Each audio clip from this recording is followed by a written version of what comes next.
अस्सलाम वालेकुम मारका अज थोड़ा वीर सुबह सुबह उठ्या तो मोटरसाइकिल पंचर आई। ते लड़के ने आख्या कि मोटरसाइकिल नू पंचर लवा ते ओ भेजिए पंचर लवाउण। ते मैं फिर घरों निकलिया ते कोई समान लैके घरों निकल पे। अगे लड़का उमर फारूक मोटरसाइकिल नू पंचर लगवा के आ गया। ठंड च ओहदी बड़ी मेहरबानी कि जेह्ड़ा साढ़े कोल आ गया पंचर ला के। ते फिर उसनू असीं उसदे नाल थोड़ा कोल चाह् पानी पुच्छेआ, उस आखेआ नहीं जी चलने आं चाह् पानी फिर सही। ते चलने में ठंड पौंदी ऐ, बेचारा चादर च बड़ा अक्खां मस्से नज़र आ रहियां न। उस तो बाद फिर असीं चल पे रस्ते ते ठंड बड़ी होई, धुंध बी होई ते कोई थोड़ा बहुता सूरज निकलदा पेआ दिखदे पे। उस तो बाद रस्ते ते अजकल गन्ने दा सीजन टाले होंदे ने ते बड़ा तुआनी सफर आराम नाल करना चाहिदा।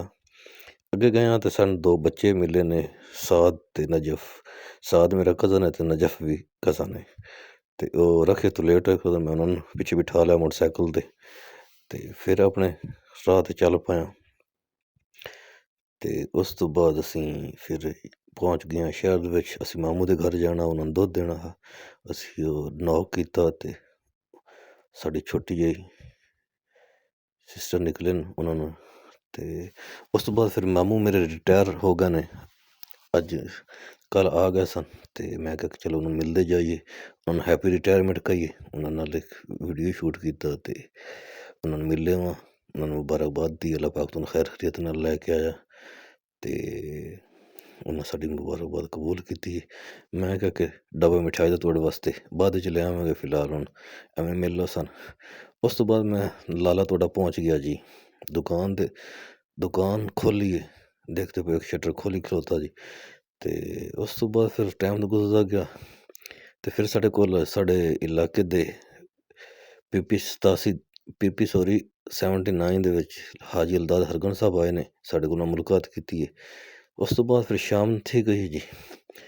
शाम तो बाद फिर दुकान बंद करके आ गया तनवीर भाई को। तनवीर भाई को असें कोई स्प्रे शप्रे ते कोई सल्फर ते इस तरह दी चीज़ां लैनियां, सुबह पानी लाना जी। ते इस विच उन्हां दे कोल असीं आया, ओह् शेखपुर गए न, वापस आन ते आए न। असीं उन्हां दे कोल कुछ हीटर शीटर सेकेआ ते गपशप लाइए। गपशप लाने फिर साढ़े कोल होर ही दो चार मौजू ते गल्ल छिड़ गई है। ते चंगी देर असीं उत्थे गपशप उन्हां नाल लैंदे रहे। फिर उस तो बाद साढ़े कोल तशरीफ ला गए ने भाई अली सफदर साहब। अली सफदर साहब एक गन शुगर मिल दे विच होंदे ने ते बड़े अच्छे दोस्त ने, भाई ने। उन्हां नाल गपशप लाई ओह् भी आ गए सन। उस तो बाद फिर उन्हां दे कोलों इजाजत लेई जी।